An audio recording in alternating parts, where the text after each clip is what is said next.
السلام عليكم ورحمة الله وبركاته. الحمد لله نحمده ونستعينه ونستغفره ونؤمن به ونتوكل عليه ونعوذ بالله من شرور أنفسنا ومن سيئات أعمالنا. من يهده الله فلا مضل له ومن يضلله فلا هادي له، ونشهد أن لا إله إلا الله وحده لا شريك له، ونشهد أن سيدنا ومولانا محمدا عبده ورسوله. أما بعد، فأعوذ بالله من الشيطان الرجيم. بسم الله الرحمن الرحيم. ألف لام ميم، ذلك الكتاب لا ريب فيه هدى للمتقين. وقال تعالى في مقام آخر: إن هذا القرآن يهدي للتي هي أقوم ويبشر المؤمنين الذين يعملون الصالحات. وقال النبي صلى الله عليه وسلم: إن الله يرفع بهذا الكتاب أقواما ويضع به آخرين، أو كما قال عليه الصلاة والسلام. صدق الله العظيم وصدق رسوله النبي الكريم، ونحن على ذلك من الشاهدين والشاكرين، والحمد لله رب العالمين. در شریف ہوئے زما عزت منو مسلمانان رو، قرآن کریم دا اللہ جل شانہ کلام پاک او دا ہدایت کتاب ہے. ہر یو مسلمان ناری نه زنانا ځوان او بوډا ته پکار دی چې هغه د قرآن پاک سره تعلق مضبوط کی، په دې باندې کلکه منګولې ولګي. دغه تعلق کتاب الله سره د دنیا هم سعادت مندي او خوش قسمتي ده او د آخرت هم. قرآن کریم دا الله کلام ده، دا الله خبری دی، او دا رسول الله صلی الله علیه وسلم دا سه معجزه ده چې نور معجزه دغه وخت کې د نبی کریم صلی الله علیه وسلم زمونږ د نظر نه پناه دي. مونږ نه ویني صحابه کرامو بلیدي د رسول الله صلی الله علیه وسلم په حیات مبارک کې، او دی وخت کې د نبی کریم صلی الله علیه وسلم موجود معجزه چې هغه تر ابد پوری وي، ځکه چې قرآن کریم کې الله پاک په خپل فرمایي دا قرآن په خپل ځان باندې گواه دی: انا نحن نزلنا الذکر وانا له لحافظون. ذکر مونږ نازل کړی دی، قرآن مونږ نازل کړی دی، او مونږ به د دې حفاظت کوو. ذکر نه مراد قرآن پاک دی. نو د نجات ذریعہ، د فتنو نه بچ کېدو ذریعہ، د سکون او د اطمینان ذریعہ د مسلمان فرد دپاره او د جماعت او د قوم دپاره، د مسلمان ملک دپاره او حکومت دپاره، هغه د الله جل شانه کلام پاک قرآن پاک دی. رسول الله صلی الله علیه وسلم باندې چې څنګه دا قرآن نازل شوی، په هغه حالت کې دا قرآن پاک موجود دی. زما د دې خبرې نه مقصود نه قرآن پاک کاغذ نه دی. کاغذ د قرآن کریم په دې علاقه کې جوړیږي په کوم باندې چې قرآن لیکل کېږي، او زما د وینا نه مقصد د قرآن پاک جلد هم نه دی.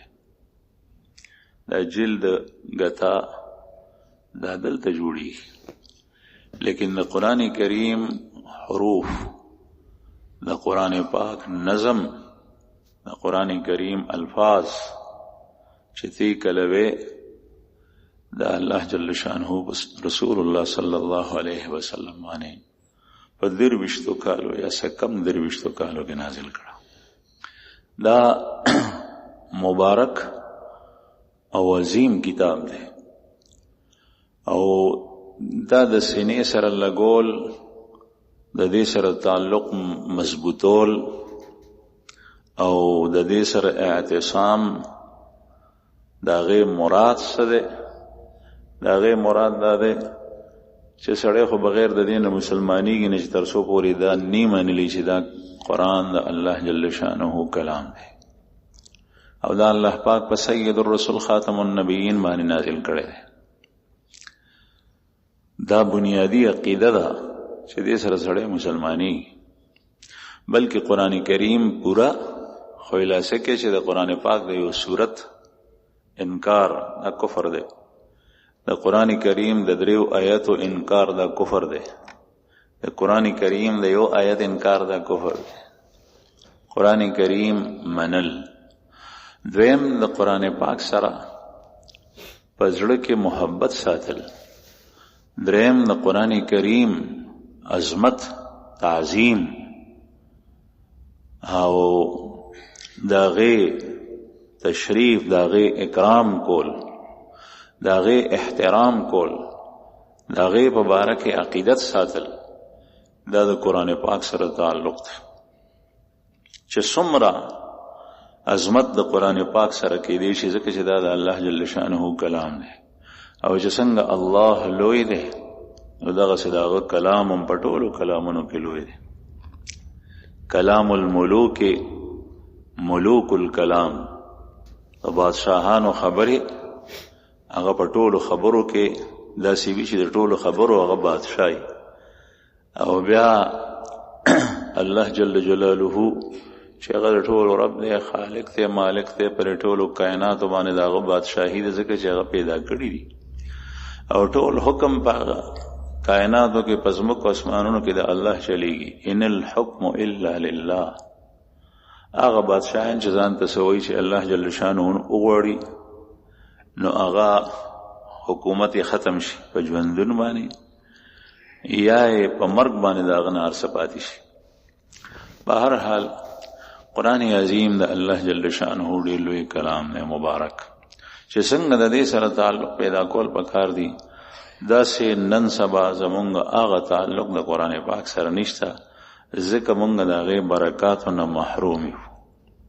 چې چا قرآن کریم ته په درنه سترګه کتلي او د دې سره احترام کړی، د دې یعنی عقیدت دې سره ساتلی دی، نو که آغا کافرم دے یهودیم دے، اغم الله جل شانه هغه ته هغه عوض او بدل نه دی پرېښی، په دنیا کې وته ورکړي. یې د قرآن کریم د برکته، د قرآن کریم د حافظ او د طالب د برکته الله جل شانه هغه کس ته د هدایت توفیق ورکړی دی او هغه الله جل جلاله مسلمان کړی دی.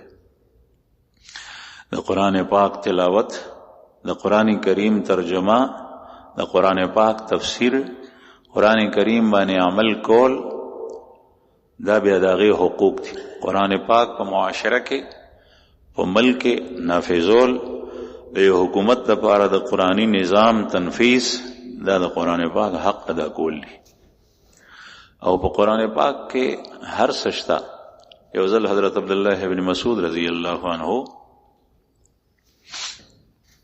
دا حدیث مبارک د رسول الله صلی الله علیه وسلم بیان کو، او حدیث دا بیان کو، د حدیث مفهوم دا دی چې کومې زنانه په ویښتو کې پردي ویښته لګوي او خالونه وي او غاښونه په سوان باندې نری کوي او په هغې کې فاصله پیدا کوي او دا ویښته وباسي حسن لپاره، لکه د روزو ویښته ایستل وغیره.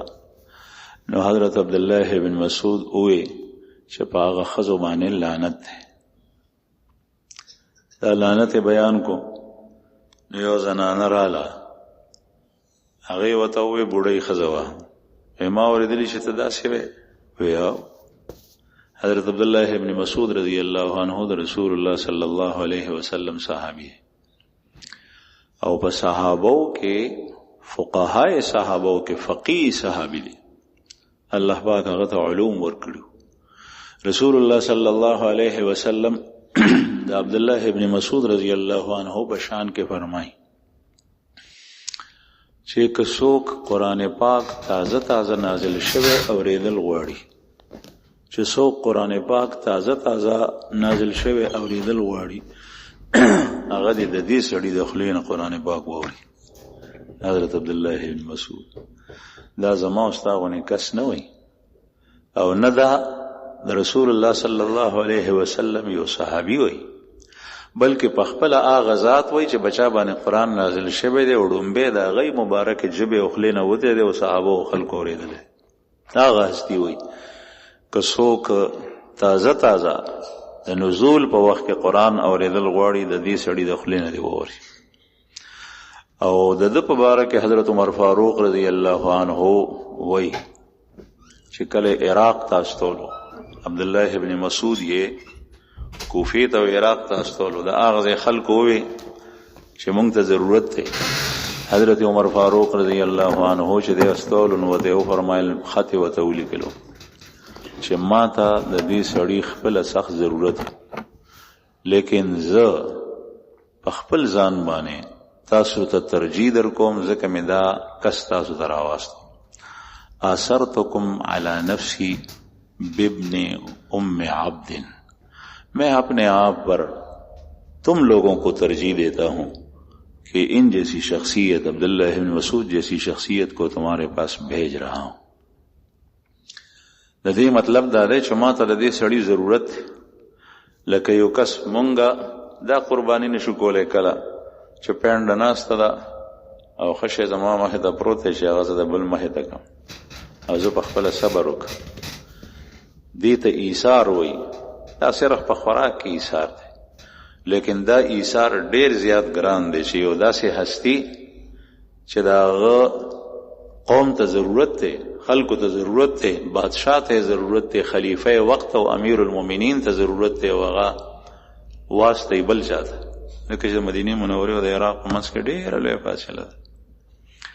نو دا هغه کس دی. هغه فرمایي چې دا حدیث کله ووی نو زنانه راله ورته وایي چې ما اورېدلي ته داسې ویې چې وی ما خو د خدای پاک کلام کتلی په هغې کې خو دا نشته. نو حضرت عبدالله ابن مسعود رضی الله عنه داسې جواب ورنکړو چې دا حدیث مبارک دی، حالانکه قرآن کریم الله کتاب دی او دا د شرعي دلیل اول بیا ورپسې د رسول الله صلی الله علیه وسلم احادیث د سنت مطهره که یو سړی براه راست په قرآن پاک باندې عمل کوي نشي کولی بیا زمونږ غونې کس او د رسول الله صلی الله علیه وسلم احادیث دا شرح د قرآن پاک ته او د ائمه اقوال دا د رسول الله صلی الله علیه وسلم د احادیث شرح ده. نن سبا یو معتبر عالم په یو علاقه کې شیخ الحدیث اغا د شرح نه بغیر تدریس د احادیث نشي کولی، هغه ته ضرورت وي. كل ما يقوله الأئمة شرح للسنة وكل ما يكون في السنة شرحا للقرآن. هر هغه شی چې ائمه مجتهدین دا غي بیان کوي دا د رسول الله صلی الله علیه وسلم د سنت الشرح دا غي تشریح ده. نن سبا بعض خلک وایي چې دا د ابو حنیفه فقه دا دغه مسلې نه، دا د شریعت مسلې دي. دا امام ابو حنیفه بیان کړي. هغه هر یو کس ته ما او تا ته د قرآن او د احادیثو نه راایستل ګران دي. امام ابو حنیفه رحمه الله، امام مالک رحمه الله، امام شافعی رحمه الله، امام احمد ابن حنبل رحمه الله، امام ابو یوسف رحمه الله، امام محمد رحمه الله، امام اوزاعی رحمه الله، نور ګڼ مجتهدین دي چې په دې ټولو کې نن سبا په دنیا کې معتبر فقه چې د ډیرو خلکو په عمل له غسلور دي او په هغې کې بیا ډیر زیات چې خلک وابسته دي هغه فقه حنفي سره دا ټول قرآن پاک او د حدیث بیان دي په اسانه توګه باندې په اسانه توګه. یو دا چې یو سړی ته د اوبو ضرورت دی، زه دا مثال کله کله بیانوم، هغه ته وایي چې د ځمکه وکنه دلته کې اوبه شته، مخکې چې مونږ رالو نو دې ځای کې 6 فوټه کې اوبه وي، اوس لاندې تللي دي څومره کې دي خدای خبر. هغه ته وایي چې د ځمکه وکنه نو اوبه واخله، که اودس پې باندې کوې، که چای پخې او که سکې. او دویمه دا ده چې هغه اوبه غواړي تا نه، نو ته ورته د منګي نه اوبه راړې ورته یې ورکړې چې هم واله. که هغه وایي اودس ته مې ضرورت دی، په لوټه کې ورته راړې. که هغه وایي سکمی نو په کنډول کې ورته راړې. او که هغه وایي چای ته پخوم نو په لوښي کې ورته راړې، پتیله کې. دا دي. نو دا دویم کار انتهایی آسان دی، هغه په خوشحال شي، هغه په فوراً عمل وکړي. استنباط وایي دی ته چې د قرآن پاک د ادله شرعیو نه مسائل په آسان طریقه راوباسه، په هغې باندې عمل کو. اوس هر یو سړی نن سبا خلک مستنوزګاري، دکاندار په دکاندارۍ کې لګیا دی، د مازدیګر مست نه قضا کېږي، دی مست په وخت باندې نه کوي.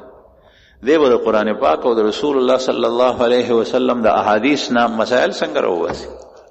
یقینا دی د چا مني، لیکن د هغه چا نه مني چې په هغه باندې د ټول امت اهل علمو اعتماد کړی دی، د هغه په علم باندې، د هغه په تقوا باندې، د هغه په تورع باندې، د هغه په للهیت باندې، د هغه په خشوع باندې، د هغه په هغه ته خداداد استعداد او صلاحیتونه چې کوم الله پاک ورکړي دي، په هغې د اعتماد نشته. او دا خوا کې چې ورسره دی په دې اعتماد دی، براه راست د قرآن نه نشي بیانولی، دم د شانه اورېدلی دي. نو عرض مې دا کول زما عزتمند چې قرآن کریم دا د هدایت کتاب دی، دې سره تعلق مضبوطول غواړي. دې وخت کې هر نارینا، زنانا، بوډا، ځوان، الک، قوم، فرد، کور، خاندان، حکومت، مسلمانانو ته پکاري چې د قرآن پاک سره تعلق مضبوط کړي. حضرت عبدالله ابن مسعود رضی الله عنه واقعا بیانوله چې کله بوډۍ ورته ووایي، نو حضرت عبدالله ابن مسعود رضی الله عنه ورته د حدیث حواله نه ورکړه، بلکې دا یې فرمایل هغې ووایي چې قرأت القرآن ما وجدتها فيه، ما قرآن ولستو لیکن په هغې کې ما دا آیت نه دی تلاوت کړی، دا ته چې څه بیان کې. عبدالله ابن مسعود رضی الله عنه ورته فرمایل لو وجدتیه لقرأتیه، لو قرأتیه لوجدتیه، اگر تو قرآن کو صحیح طریقے سے پڑھ لیتی، جس طریقے سے اس کے تلاوت کرنے کا حق ہے، تو اس میں یہ مسئلہ بھی پاتی کہ چرتا قرآن پاک صحیح تو سره تلاوت کول نو باغې کې بتا دا مسئله منتی ودا پکشتا. وته ما ته یو کوم ځای کې دا قرآن پاک کې دا آیت ستره وما آتاکم الرسول فخذوه وما نهاکم عنه فانتهوا، یہ پیغمبر جو کچھ آپ کو دے کہے، وما آتاکم الرسول چې دا پیغمبر تاسو ته صدر کوي، فخذوه هغه کلکو نیسئ، هغه واخلئ، وما نهاکم عنه فانتهوا، اور جس چیز سے آپ کو یہ پیغمبر روکے تو اس سے رک جاؤ، او چې د کوم سیز نه تاسو دې منی کوي نو د هغې نه منع شئ. دا آیت پکې شته که نه؟ وایي چې دا خو شته، ځکه چې بوډۍ تلاوت کولو د قرآن پاک ډېر ورته وایي چې دغه هغه پوه شو، دا خو رښتیا دي. ځکه چې د الله رسول چې څه بیان د امت دپاره کوي، یا مامورات یا منهیات، هغه د ځان نه نه کوي، هغه پې الله جل شانه وحی راستولی ده، او دې ته وحی غیر مطلوب وي. او کتاب الله قرآن کریم دام د وحی په ذریعه نازل شوی دی، دې ته وحی مطلوب وي، دا تلاوت کیږي او احادیث تلاوت کیږي نه، لیکن احادیث هم شریعت ته او د قرآن شرح ده. قرآن کریم کې الله پاک فرمایي ان علینا جمعه وقرآنه فاذا قرأناه فاتبع قرآنه ثم ان علینا بیانه. ستا پسینه کې د دې قرآن جمع کول او محفوظ کول دا زمون کار دی، ته غوږ کېده بس صرف، او بیا لوستل ستا په جواب باندې دا زمون کار دی. دا زه چې خبرې کوم دا د الله په قدرت او ارادې سره کوم، که د الله جل شانه قدرت او اراده دلته نه لرې شي زه به ګونګ پاتې شم، خبرې نه شم کول. دا انسان چې څه کار وکړي نو دی لوی لوی غړدانګې وایي چې ما داسې توره وکړه. د الله جل شانه اراده چې رسته شوه هېڅ نشي کولی سړی، ځکه د هر ښه کار نسبت الله جل شانه ته کوي.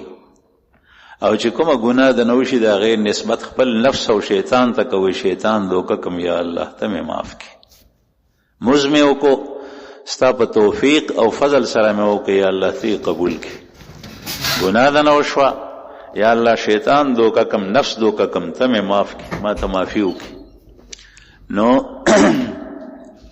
قرآن کریم حضرت عبداللہ ابن عباس سے او حضرت علی کرم الله وجهه به فرمایل چې تپوس کوي چې څه تپوس کوي د قرآن نه به جواب درکو دا سه ناشنا سوالونه باندې خلکو کړي دي چې خلک حیرانو نه قرآن پاک نه به جواب ورکول الله جل شانه وغي ته فهم او سمجھ ورکړو نو مختلفو سيزونو تپوس حضرت علی کرم الله وجهه تو سوکرال د حضرت علی رضی الله عنه په بارک دا اوریدلیو خصوصا روافض دا مشهور کړي و چې علی سره هغه علم دی چې غبل هیڅ سره نشته او دا خاص علم دی نو حضرت علی کرم الله بخاری شریف کې حدیث دی بخاری شریف کې حضرت علی کرم الله وجهه سوال جسه مونږ دا سه اوریدلی هغه کوم علم دی چې تاسو سره خاص دی او رسول الله صلی الله علیه وسلم تاسو ته درکړی بل چاته نه وته وی چې ما سره غنور څه نشته خدای الله رسول دا کاغذ دی را سره په یو نچه کې هغه ایخو په دې کې پروت دی پاغې کې سو پاغې کې د قصاص او د دیت مسائل بس او د قیدیانو د آزادولو احکام دا پکیو او دویم وته فرمای الا فهم اوتیه او یو هغه فهم دی سمجھ دی پوهه دا چې یو کس ته الله جل شانه ورکړي په کتاب الله کې ما ته الله جل شانه چې کوم پوهه راکړي د کتاب الله زما مخه ته دی هغه پوهه ده بس ها دا فرق کې دی شي چې یو سرم قرآن وی بل سرم قرآن وی یو د قرآن پاک نه تلاوت کوي بس دغه کافی ده نور په یو آیات هم نه پوي بل کسته هغه ته د قرآن پاک نه هغه مسائل او تفسیر بیانې چې سړی حیران شي خون ورکړي هغه د ځان نه بیانې هغه ته الله جل شانه علم ورکړي نو بهر حال عرض مې دا کولو چې قرآن کریم دا د الله جل شانه کلام دی دا ډېر مبارک کتاب دی ډېر مبارک کتاب دی او رښتیا د دې د برکت نه مونږ خپل ځان په خپل محروم کړي دي حضرت عثمان ذوالنورین رضی الله عنه د رسول الله صلی الله علیه وسلم زوم چې پرله پسې په دو بچي دو لونه د نبی کریم صلی الله علیه وسلم واده وي هغه به د قرآن پاک تلاوت په کثرت سره کولو او تر دې چې د شهادت په وخت کې هم د قرآن پاک تلاوت کولو قرآن کریم مخه ته پروت دی او شهید کړي شو او وینا هغه په قرآن پرېوت هغه قرآن پاک په ترکی توپ کاپی عجایبګر کې اوسم موجود دومره د قرآن پاک سره رسول الله صلی الله علیه وسلم فرمایي من شغله القرآن چې کوم سړی قرآن پاک سره مشغول وي الله جل شانه هغه ته هر هغه څه ورکوي چې نور خلک غواړي هغه ته چې څه ورکوي هغه ټول بدل ورکوي بغیر د غوښتنې حضرت عثمان ذوالنورین فرمائیں کہ میں اس بات کو نہیں جانتا کہ قرآن پاک کے پڑھنے سے کسی مومن کا دل بھر جائے زه په دې نه پوهېږم چې یو سړی تلاوت د قرآن کوي او د هغه زړه به د هغې نه ډک شي نه مړېږي د قرآن په تلاوت وایو د شپې به په یو رکعت کې قرآن پاک ختمولو حضرت عثمان ذوالنورین حضرت شیخ الحدیث مولانا محمد زکریا نور الله مرقده چې په دې علاقه تیر شوی په هندوستان کې اوس وفات شوی 1982 مونږ لیدلې حضرت شیخ رحمه الله هغه به فرمایل میرا قرآن سے جی نہیں بھرتا قرآن پاک تلاوت کوم دا دومره مصروف خلقو چې په لکونو خلق د دې سره وابسته و د هغې اصلاح به کول او مختلف اسفار به کول او د ذوق په حالت کې هم سفر کولې لیکن د قرآن پاک سره تعلق امام ابو حنیفه رحمه الله ونی مصروف شخصیت امام مجتهد فقیه هغه په رمضان کې 61 ختمونه د قرآن پاک کول یو شپېته ختمونه به یو د ورځې به کول یو به د شپې شوروز کې 2 ختمه او په رمضان کې 10 شوروز ای چې کله رمضان د 10 شوي او یو کم 10 شوي چې کله د یو کم 10 نو شپېته ختمونه ادا شول او یو ختم به په تراویحو کې کولو ټول رمضان کې یو شپېته ختمونه. امام شافعي رحمه الله، امام بخاري رحمه الله 1400 کالو کې صحیح بخاري لیکلی دی. د قرآن پاک تلاوت د قرآن پاک سره تعلق د دې حضراتو ډیر زیات. دا نه چې زه طالب یم، زه امام یم، زه خطیب یم، زه ډاکټر یم، د مریضانو علاج کوم، زه اوزګار نیم او دا مې عبادت دی د مریضانو علاج کول. لا خطا ده. بعضې خلک داسې هم لیدلی شي بي ډاکټران چې هغه موس قضا کړي، ولې وایي دا مې عبادت دی د مریض علاج کول. دا هغه عبادت نه دی. تا نه به الله جل شانه د موس په باره کې په ورځ د قیامت تپوس کوي. ستا د پیدایش مقصد اصلي براه راست عبادت د الله جل شانه دی. دا ورپسې دویم نمبر کار د دې درجه د هغې نه پس ده چې کله ته د خپل فرایضو نه وزګار شې بیا د مریض علاج کوه. دا مریضان خو به ډېر راځي تا ته. نو عرض مې دا کول زما عزتمندو چې قرآن کریم سره چې چا تعلق جوړ کړی دی هغه الله جل شانه اوچت کړی دی. ځکه حضرت عمر فاروق رضی الله عنه روایت کوي د رسول الله صلی الله علیه وسلم حدیث مبارک نقل کوي، ان الله يرفع بهذا الكتاب اقواما ويضع به آخرین. اللہ جل شانہ اس کتاب کے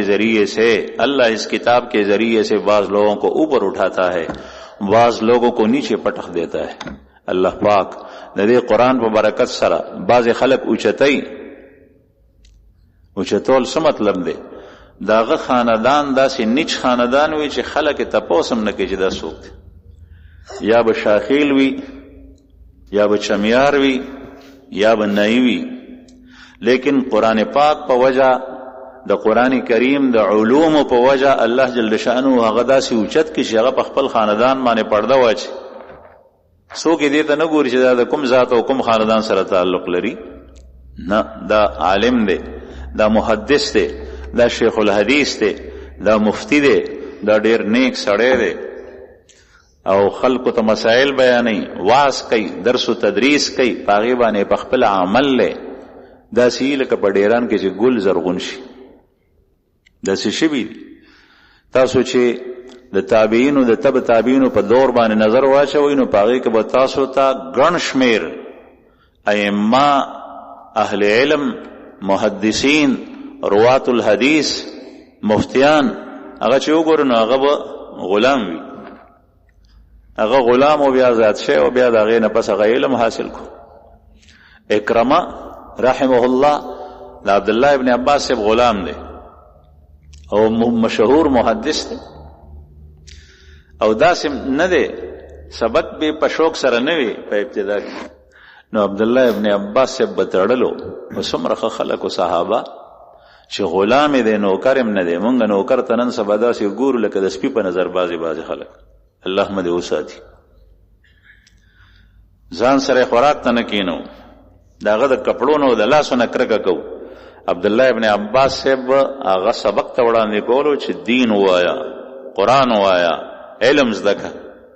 نو بیا به کله کله وتړلو چې هغه به تښتېدو.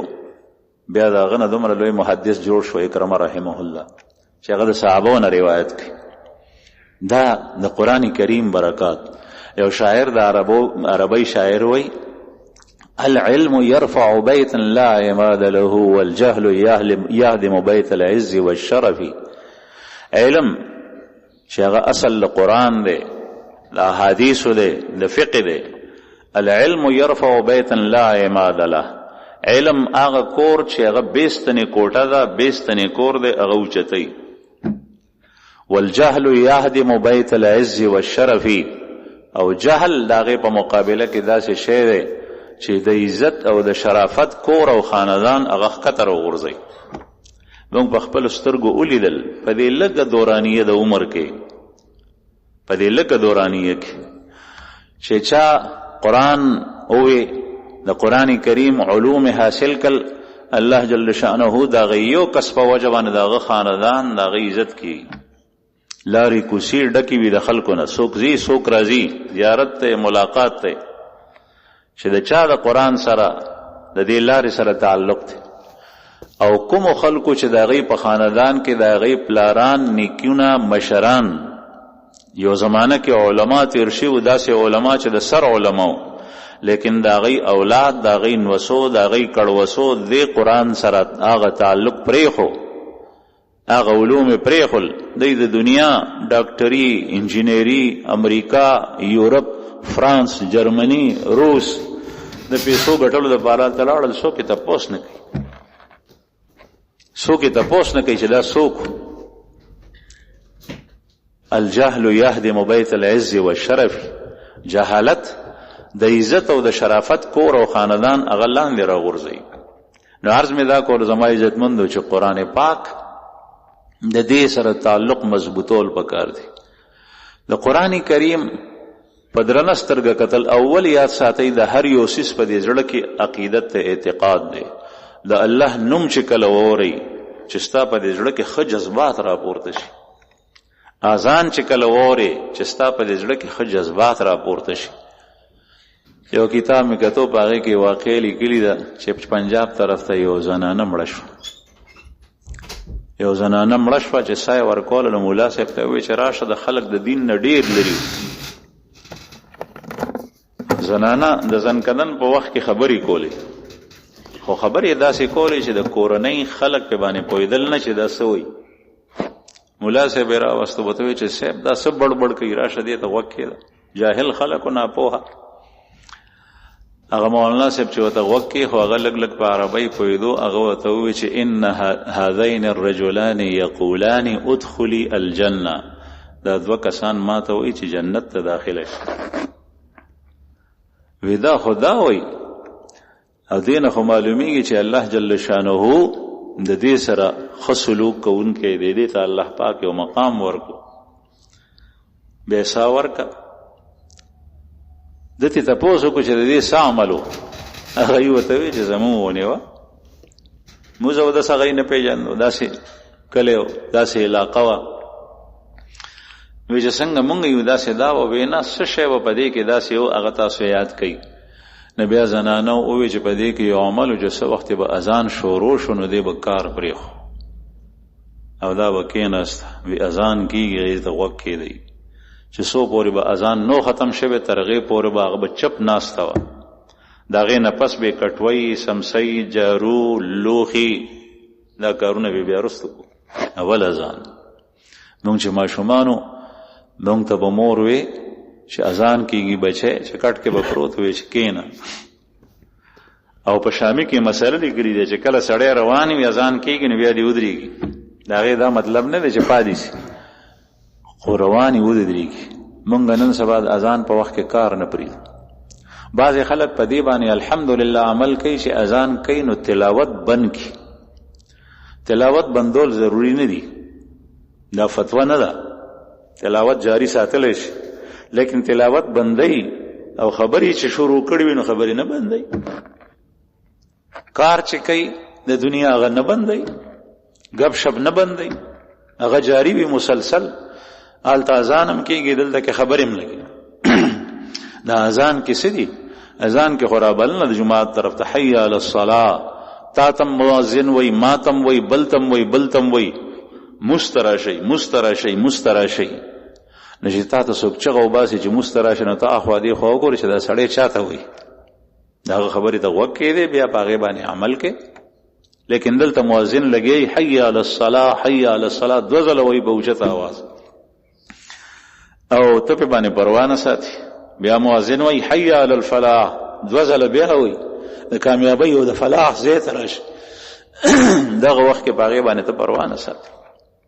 نو حالانکه مسله لیکلې ده، په کار دادا چې د دنیا کار کې سړی لګیای نو چې اذان شروع شي باس صبر وکړي، د الله نوم اغشتی شي. الله اکبر، الله اکبر، الله ډیر لوی دی، الله ډیر لوی دی. الله ستاره د کاروبار نه لوی دی، ستاره د دنیا نه لوی دی، ستاره د بینک بیلنس نه لوی دی، ستاره د عہدې او منصب نه لوی دی، تا نه لوی دی، د هر چا نه لوی دی، ستا د خبرو نه د هغه خبرې لوی دي، د هر څه پرېږده په خپل ځای. الله لوی دی مطلب هم دغه دی. ته چې موس کې نو چې نیت تړې تکبیر تحریمه الله اکبر، بس چې څنګه رداوی الله اکبر د دې نمخ کې تا خبرې کولې شوې اوس حلال او مباح خبرې در باندې بند شي ځکه چې الله ډیر لوی دی باس هغه نه پس خبرې بند نو دا زنانه وې دی کې دا شی نو هغه مولا صاحب وته وی چې بس د دې د خاطر الله جل شانه په دې علاقه کې چې دومره عمل کولو ایته نور سنو معلوم چاو د سخوري وی الله جل شانه دا وبخ په هندستان کې یو سکو یو عالم خبره کوي چې زه الکم د پلار سره تلم امرتسر ته د کلینا امرتسر خار دی او موږ د هات نرالو بیا چې کارو شو والد صاحب می کارو کو واپس لو نو پیاده مزلو نو شپه را باندې په نیمه لار کې رااله وی والد صاحب ما ته وی چې یہاں ایک سکھ مسلمان ہے رات اس کے گھر گزاریں گے دلته یو سکھ مسلمان دی شپه به داغه سره تیر کو نو هغه مولانا صاحب الکو زلمه وی چې زه حیران شوم چې سکھ مسلمان سمته وشپه مونږ آلته ورسول والد صاحب ملاړو زم مسله لاړم چې مونږ دن شنو داغه سکھ مسلمان یو لوی حویلی ده لوی قلعه اجره بیل کور بیل کوم متصل له اجره سره لیکن اجره دومره و چې هغه ډیر لوی زیو پکې کوټي لوی مخامخ چې مو قتل دغه سکھ مسلمان ناس لباس پټکه د سکانو څنګه سکانو یاغه سه لوی ګیره د سکانو په شان مخامخ ناس مونږ چې څنګه ولیدو نو فورن را پاسه لکه دا سړی چې خپل معزز ملما ګران ملما دا غدراتلو انتظار کوي او پاسي دا به سړی ته دا شیو چې څنګه را پاسه هر چاته خوشاله دي مسلمانانو به ډېر اکرام کول والد سے میں وسره خبرې اترې وکړې تعارف وسره وکړو راځي او فوراً به بیا چې کوم دی نو ملمه ته تیارې شروع کول کېناستو والد سے مې ته تپوس کوي چې نن خو راته صاحب د سیکانو ته سردار جی وایي سردار جی نن خو راته دا واقع بیان که چې تا ته دا خلک سکھ مسلمان ولي وي دا څه شی دا په باندې خپل برادرۍ سکانو د نومې خو سکھ مسلمان بیا به ټولو خلکو وي هغه ته شروع شو بدوي چې زما سره کور په خوا کې گاونډي زه سکه اول بدا ته پوسو کوي چې ته مسلمان شوه او کنه وینا زه سکه ویتا ته دا سکھ مسلمان مولي وي نو دوه ته وي چې زما سره گاونډي وبخوا کې هغه مسلمان او زمونږ د علاقه ډېر غریب علاقه وا دا گاونډي مې چې مسلمان دام ډېر غریبو دیاړي به کوله مزدوري درځه بزم وته مو دیم او زم خو غریبم درځه مونږ وته چرته بچا مزدوري ته بوتلو دیاړي مارو نو بیا به کار روانه وکړو پیسې او مراړې او ملاو بنشو مزدوري بیا به تشرات نو یو ورځ دا مسلمان ما ته وایي زمونږ وخت یې ردو ما ته وایي چې یاره دی علاقه کې سشته دی نه او زه خو زم چرته دې ځای نه هجرت کوم کوچ کوم بل ځای ته ځم دلته کې کار نی یو ورځ کار وي درې ورځې نی دغسې اوزګار یو داسې ځای ګورم چې هلته کې څه کار وي چې بچو دپاره څه ګټم وی زما زړه نه کېدو ځکه چې زمونږ وخت ډېر ښه تېرېدو ښه ګاونډي مو لیکن ما ورته وویل چې زه ته لاړ شه او که هغه ځای ښه نو زه هم درپسې بیا درځم نو دا مسلمان لاړ چې دا لاړو د دوی کور خوشه پاتې شو دیوال په دیوال کورو دی وایي چې زما ښځې یو ځل وکتل د هغوی کور کې نو په تاخ کې څه شی پروت دی یو ګیداب ما ته وایي چې خاوند د مسلمانانو په کور کې په تاخ کې څه شی دی باندې کپړه پرته د دوی نه څه پاتې شوي دي د غریبانې کورو مونږ خو په کورونو کې که نن سبا سړی کډه کوي بلا څیزونه پاتې شي چې دا مې نه دی پکار دا مې نه دی پکار هغه زمانه د غریبۍ زمانه زه کله کله دا خبر عرض کوم چې د تیلو د خاورو د تیلو دپاره بوتل پسې کورونو کې ګرځېدو چې تاسو کره بوتل وي موږ ته راکړئ خاورو تیل پکې را اوس بوتل یار یو سړی پلته وایي نو وی چې څه شی ته پاتې شوی دی چې دا څه دي زه خو یریږم نشم تللی دی وایي چې زه لاړم کور یې خوښ و چې مې وکتل نو هغه د مسلمانانو کتاب و قرآن پاک نو ما راواغشتو او ډېر ریمن شوی او پې باندې خاورې پرتې وي دوړې پې پرتې وي کپړه ډیره زیاته خیرنه ډیره زړه وی هغه ما راړو کور ته، هغه مې صفا کو، پاک مې کو، ښه مې صفا کو، بیا مې ښکل کو، بیا مې ځان سره محفوظ کو. زه چې مزدورۍ ته لاړم په مزدوري مې په هغه رس ښه وکړه چې کور ته رالم نو کور مې غواله شلي وه، زمونږ لنګه غوا وه، هغې به یو نیم پوپی کول، زاړې وه. او چې کله دا کار وشو نو چې زه کور ته رالم نو ښځې مې وایي چې خاونده غوا خو نن 2.5 سیره پی کړي دي، 2.5 سیره پی کړي، یو نیم پوپه دی. کور کې برکت شروع شو. وی ما وی چې هر څه چې دي دا د دې مسلمانانو د دې کتاب وجه. بیا چې بزت لم دا ما ښه صفا کو، ښه ستره مې کو، ښه معطر ریل مې ورته جوړ کو. بیا چې زه سهار تلم نو دا قرآن به ما ښکل کو. زه مزدورۍ ته وتم نو ټک پټک به مزدوریم لګېده او پیسې راتلې وې تر دې چې په دې کلي کې چې څومره ځمکه د ټولو خلکو نه زیاته ځمکه زما ده او د دې کلي دا جیداد زما دی. زما نه زیات مالدار اوس په دې وخت کې په دې علاقه کې څوک نشته. الله جل شانه مال را کو ډېر زیات. هغه قرآن پاک ما سره پروت دی. نو دا مسلمان ورته وایي د عالم پلار ورته وایي چې سردار جي دا قرآن خو ما ته راکړه. هغه ورته وایي چې هېڅ کله نه، دا چې څه مونتي ما د دې وجې مونتي، دا خزانه اوس تا ته څنګه درکړه. بیا ورته ما وایي چې ښه وښوئ خیرات لغونې.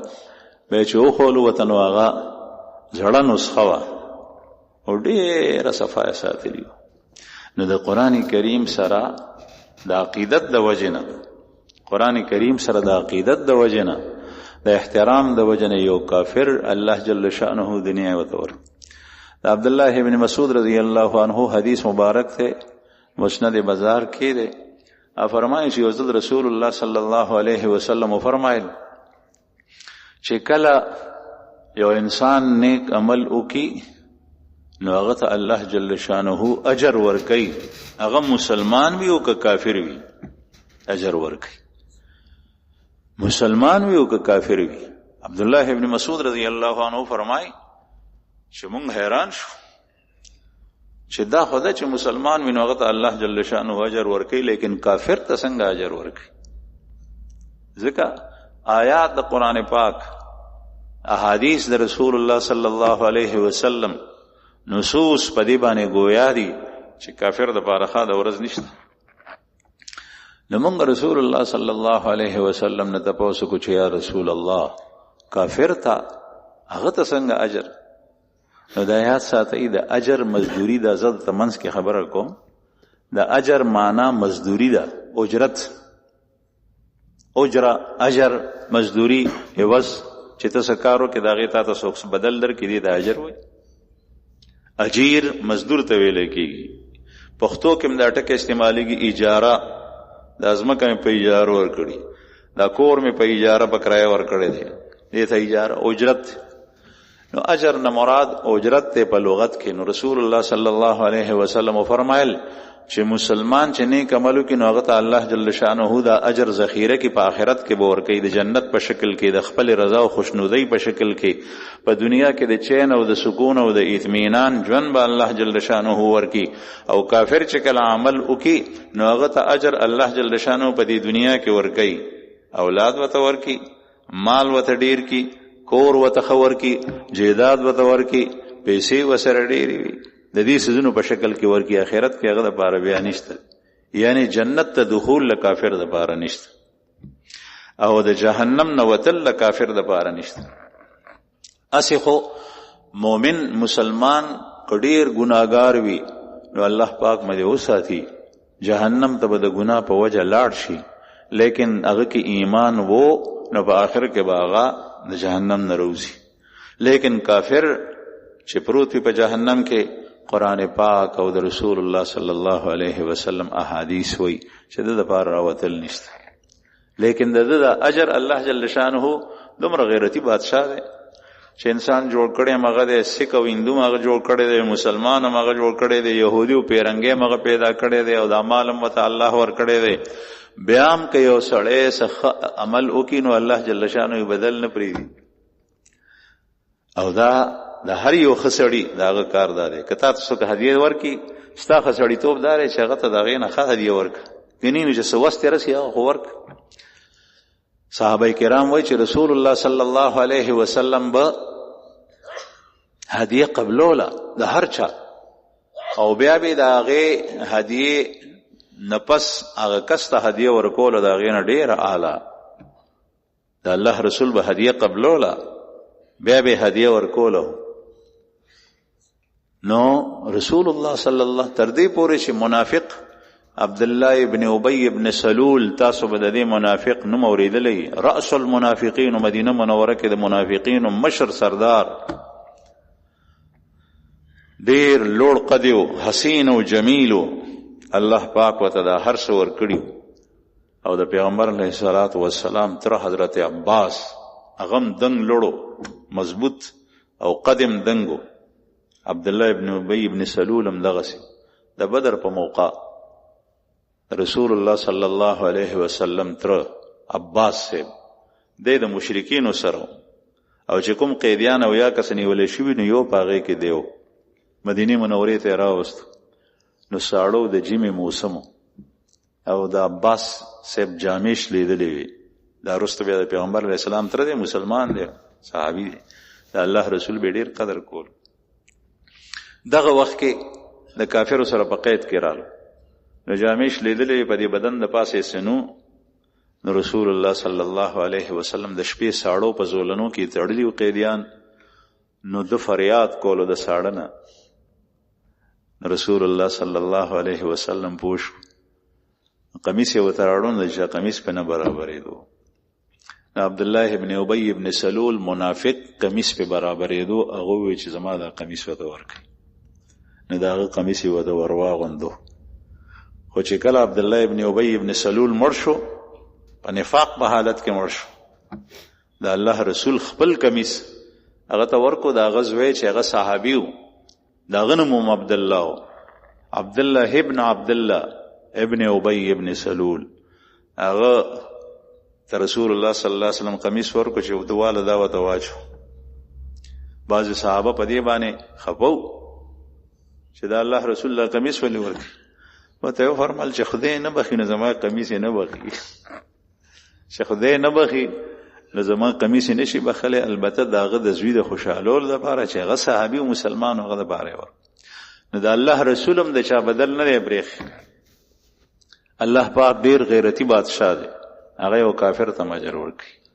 دا د قرآن کریم د احترام د وجې نه یو سک الله جل شانه داسې په دنیا باندې موړ یو یهودي واقع ده مخکې علما کابرین چې زمونږ تیر شوي محمد ابن جریر یو عالم کتابونه لیکلي تفسیر لیکلی هغه وایي چې زه طالب وم ما سره یو بل ملګری او موږ یو استاد څخه تلو زمونږ د کلي نه لرې علاقه وه موږ به خرچ کولو هغه زمانه کې داسې نظام نو لکه دا اوس چې مدارس دي باقاعده چې د طالب بوج مدرسه پورته کوي او مدرسې سره تعاون مسلمانان کوي خوش قسمته چې چا قسمت کې وي هغه ته خدای ورکړي مدرسې سره تعاون کوي جماعت سره بیا طالبان خو په عزت سره په مدرسه کې خوراس کا کوي صفا لباس سره ګرځي په کورونو به ګرځېدل چړ به اغوستو هغه ترتیب ختم نه نو هغه ټایم کې به خپله خرچه کوله بعد چې چا کې به غنا و مستغني طالب و هغه به خپل خرچ وړو نو دی وایي چې موږ سره خرچ ختم شو موږ کور ته راتلو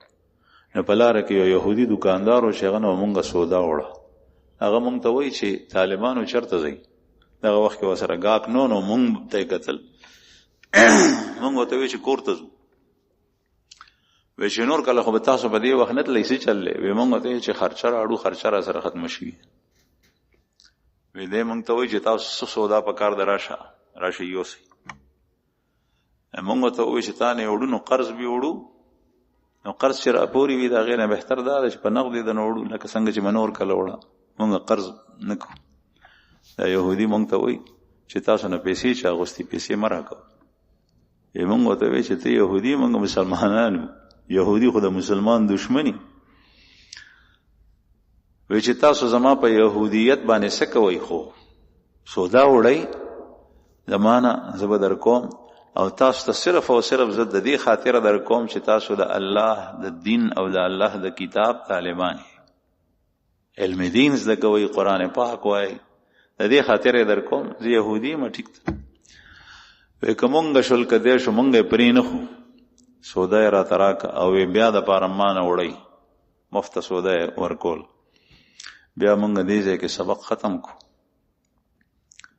بیا دې واقع بیانې چې کله مونږ بیا رستو دې عالم شو دې مرګري سره او زه مونږ یو ځای حج ته لاړو. حج ته چې لاړو د خانه کعبه طواف کوو. طواف دوران کې مقام ابراهیم سره تیریدو، نو د مقام ابراهیم شاته د یهودي په شکل باندې یو کس ناست. نظم مرګري ته هم چې لکه وګوره هغه مقام ابراهیم شاته دا سړی چې ناست دی دا هغه یهودي نه دی که نه زما نظر خطا دی؟ هغه ماته وایي چې دی که نه. دواړو باندې تصدیق وکړو. بیا لاړو مونږ وایي چې یهودي دلته څه کوي؟ چې لاړو هغه سره الیک سلیک وشول، روغ جوړ کې نسته تا فلان کې نه وی چې یم کنه. نو موږ ته دلته څه کوي؟ دلته خو کافر نه راځي. ځکه نن سبا خو بیا به احتیاطي کیږي او تر اوسه پورې څو کاله مخکې پورې اوس هم هغه ځای شته چې مکې مکرمې ته سړی د جدې نه ځي نو لاره کې د موټروی د غټ سړک نه لار بیل شوي، د سړک بیل شوی دی، هغې لیکلي دي نون مسلم لغیر المسلمین، دا د غیر مسلمو دپاره دا لار ده، په دې لار ځه، او مسلمانان به په دې نیغه لار ځي. نو بیا یو یهودي په خانه کعبه کې څه کوي؟ په حرم کې څه کوي؟ موږ ته ته څه کوي؟ هغه راته وایي چې زه مسلمان شوی یم الحمدلله. او بیا یې وایي چې ستاسو د برکت الله جل شانه ما ته د اسلام توفیق را کړی. موږ بیا نور غوږونه منیخ کړل چې زمونږ د برکته څنګه چې دا خبره ته وورو. وی دی وی چې کله ما تاسو ته سودا در کول تاسو خو بیا رالی، ما یو شپه خوب ولیدو. په خوب کې مې لیدل چې رسول الله صلی الله علیه وسلم دی هغه تشریف فرما دی او ما ته وی چې فلان کی پاسه الله جل شانه څخه ستا د ایمان فیصله شوی ده، ته مسلمان شوی د الله په نږدې پاسه. زه एकदम رویښ شم. ما چې دا څنګه خو خوشاله مم ډېر زیات. ما چې د مسلمانانو پیغمبر ما خوب کړی، ما ته داسې وایي څه کیسه ده؟ دا زړه کې مې داسې انشراح یو رڼا وه. سهار چې کله واړه ټول پاڅېدل نو ښځې ته مې وویل اول چې ښځې ما خو داسې خوب لیدلی. نو ښځه راته وایي چې خاوند دا خو ما هم بېګا دغسې دي. بیا وی زما د کور افراد لوڼه زامن مې ټولو دغسې خوب لیدلی. وی موږ ټول پاڅېدو، وی موږ وایي چې ځئ چې لاړ شو ایمان قبول کو. نو نږدې موږ سره چې کوم جماعت و هلته لاړو. امام صاحب ته مې چې موږ مسلمانېږو موږ د کلمه ووایه. امام صاحب د کلمه ووایه ټول مسلمانان شو. او ما سره پیسې وی الحمدلله. د مز مې واورېدل چې مز فرض دی، د دین ستن ده، او زکات، روژه، حج. نو ما وی چې په دې ړومبي فرصت کې حج ته لاړ شو. نو موږ حج ته راغلی یو، یوازې زه نه یم راغلی، ښځه مې هم راغلي ده، لوڼه زامن مې هم راسره دي، ټول حج ته راغلي. دا د قرآن کریم د علم او د یو طالب چې هغه د قرآن سره تعلق ته د هغه سره په زړه کې عقیدت، احترام او خواله، دا د هغې صله الله جل شانه ور. بعضې یو صحابي رالو رسول الله صلی الله علیه وسلم ته وایي نیک عمل یاد ساتئ، عقیدت دا بنیادی شی دی، بنیادی شی دی. بعضې خلک پټکی ته، ګیرې ته، کتاب ته، د دین کتاب ته، مدرسې ته په زړه کې داسې نفرت غونې او کرکه غونې کوي. دا یاد ساتئ چې دا ډېر خطرناک شی دی او دا د ایمان سلب کېدو بنیادی پوړی ده، بنیادی چې په هغې باندې تخبک دی. دې پسې در باندې سخت حالت راتلی شي، کېدی شي چې د څه عمل او د څه خبرې د وجې نه در نه هر څه پاتې شي. رسول الله صلی الله علیه وسلم ته صحابي رالو، حکیم ابن حزام رضی الله عنه، او چې کله مسلمان شونه تپوس کوي چې یا رسول الله ما د جاهلیت په زمانه کې ډېر ښه کارونه کړي غلامان میں آزاد کړي او خیراتونه می کول، صدقې می ورکولې، دا می کړي دي، دا می کړي دي، دا می کړي دي. بعضې خلکو فطري طور سره داغه طبیعت ډیر نیک وي، ښه کارونه کوي، دا کارونه می کړي دي. آیا د هغه نیکو اعمالو چې ما جاهلیت کې کړي دي د هغې ما ته خدای پاک اجر راکوي به؟ رسول الله صلی الله علیه وسلم ورته وفرمایل اسلمت علی ما اسلفت، اسلمت علی ما اسلفت، تا ایمان راړو په هغه څیزونو باندې چې کوم تا کړي دي هغه اعمالو په وجه. او بعضې روایتو کې د اسلفت په ځای باندې بل لفظ دی، اسلمت علی ما سلف لك من خیر، تو اسلام لے آیا ان خیر اور نیک اعمال کی وجہ سے جو تو کر چکا، تاغی په وجه باندې ته مسلمان شي. د دې دوه مطلب محدثین او شراح بیانې اهل علم. یو مطلب دا بیانې چې د دې مطلب دا دی چې تا نیک اعمال کړي دي، اوس اسلام دې راوړ، نو که اسلام دې نه وی راوړی دا به ټول سوځېدلي وو، او چې کله ته مسلمان شو نو الله جل شانه به تا ته د هغې اجر هم درکوي. او دویم مطلب یې دا دی چې تا چې د اسلام راوړو، اسلام دې قبول کو، نو د دې وجه هغه نیک اعمال دي، تا ته د هغې په برکت سره الله جل شانه توفیق درکو. نو یو کافر ته الله جل شانه چې هدایت توفیق ورکوي، یو مسلمان چې د قرآن پاک سره د الله د دین د یو حکم سره هغې سره عقیدت په درنه سترګه وګوري، هغه ته به الله پاک څه نه ورکوي. بنیادي شی دا دی. نو عرض مې دا کولو زما عزتمندو چې قرآن کریم اللہ پاک فرمائی، رسول اللہ صلی اللہ علیہ وسلم فرمائی ان اللہ یرفع بهذا الكتاب اقواما ويذو به آخرین. اللہ جل شانہ په کتاب الله سره، قرآن پاک سره، په دې کتاب سره بعضې خلک اوچتوي او بعضې خلک چې کوم دی نو د هغې هغه ښکته راغورځوي چې څوک ورته شاکي، څوک یې پرېږدي، هغه ښکته راځي. تنزل، زوال، دا د دنیا دا مال دولت دا د انسان حاجت ته، ضرورت ته په حلاله توګه چې د قرآن مطابق ګټې، لیکن د دې خوشحالي په دې کې د زړه سرور نشته، د دنیا ضرورت دی. بعضې خلک سره د دې هغه انتهایی پریشانه په غم کې چې څه به کوو، څه به خورو، څه به کېږي، زما د اولاد به څه کېږي، د کور به څه کېږي. او قرآن پاک چې چا سره یو حدیث مبارک تے من لم يتغن بالقرآن فليس منا، من لم يتغن بالقرآن فليس منا، چې څوک تغنی بالقرآن نه کوي هغه زمونږ نه دی. د دې دوه معنی بیان شوي، حدیث مبارک دی. بعضې حضرات وایي د دې معنا دا ده چې قرآن پاک لولې نو تغنی سره، خوش آوازۍ سره یې لوله، داسې سپیره آواز سره یې مه وایه چې ستا آواز خلک واوري نو هغه باندې بد لګي.